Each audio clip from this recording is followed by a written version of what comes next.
Sir, अपनी यात्रा की शुरुआत आप अपनी पदयात्रा की शुरुआत यहीं से की थी, भितियरवा आश्रम से। कल चुनाव प्रचार का कल जो है वो लास्ट फेज का चुनाव है, आप यहाँ पे आए हैं, क्या कुछ कहेंगे इसको? यात्रा की शुरुआत नहीं की थी।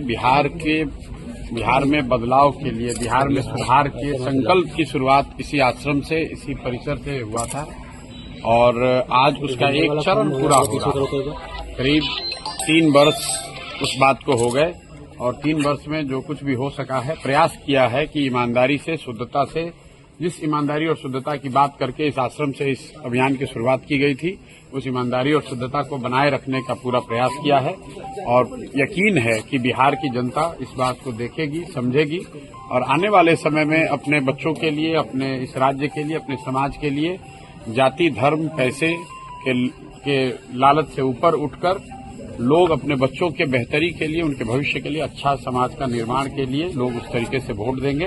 बस यही कहना चाहते हैं। प्रधान जी, क्या फीडबैक है पूरे प्रदेश से आपके पास? फीडबैक मेरे भाई तो किसी के पास नहीं है। फीडबैक तो जो आप लोग दे रहे हैं, जो इलेक्शन कमीशन दे रहा है, वो सब लोग सुन रहा है कि बिहार में पहली बार आजादी के बाद बिहार के इतिहास में सबसे ज्यादा वोट पड़ा है और ये अपने आप में एक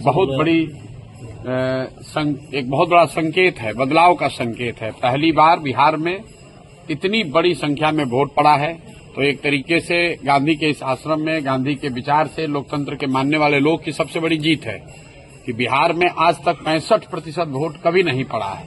तो हम लोग का ऐसा मानना है कि ये 65% वोट बिहार में बदलाव का वोट है। 14 तारीख से बिहार में एक नई व्यवस्था बनाने के लिए वोट है। ये वोट इस बात के लिए है कि बिहार में भी अब बच्चों के लिए पढ़ाई और रोजगार हो, बिहार के बच्चों को भी आगे पलायन न करना पड़े, 10-12 हजार के रोजी रोजगार के लिए घर परिवार, बिहार गांव छोड़कर बाहर नहीं जाना पड़े, बिहार में भ्रष्टाचार खत्म हो और इसीलिए लोग इतनी बड़ी संख्या में आकर वोट दिए हैं।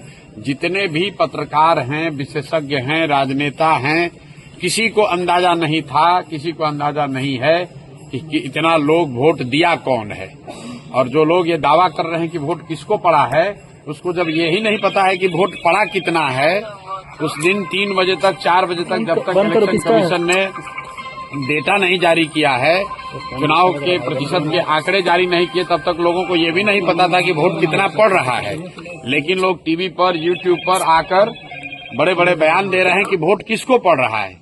भाई, जब तुम्हें यही नहीं पता है कि कितने लोग वोट दे रहे हैं, तो ये कैसे पता चल रहा है कि वो व्यक्ति किसको वोट दे रहा है? इसलिए ये लोकतंत्र का पर्व है चुनाव। 14 तारीख को परिणाम आने दीजिए, आपको दिखेगा बिहार में देश का राजनीतिक इतिहास लिखा जाता हुआ दिखेगा।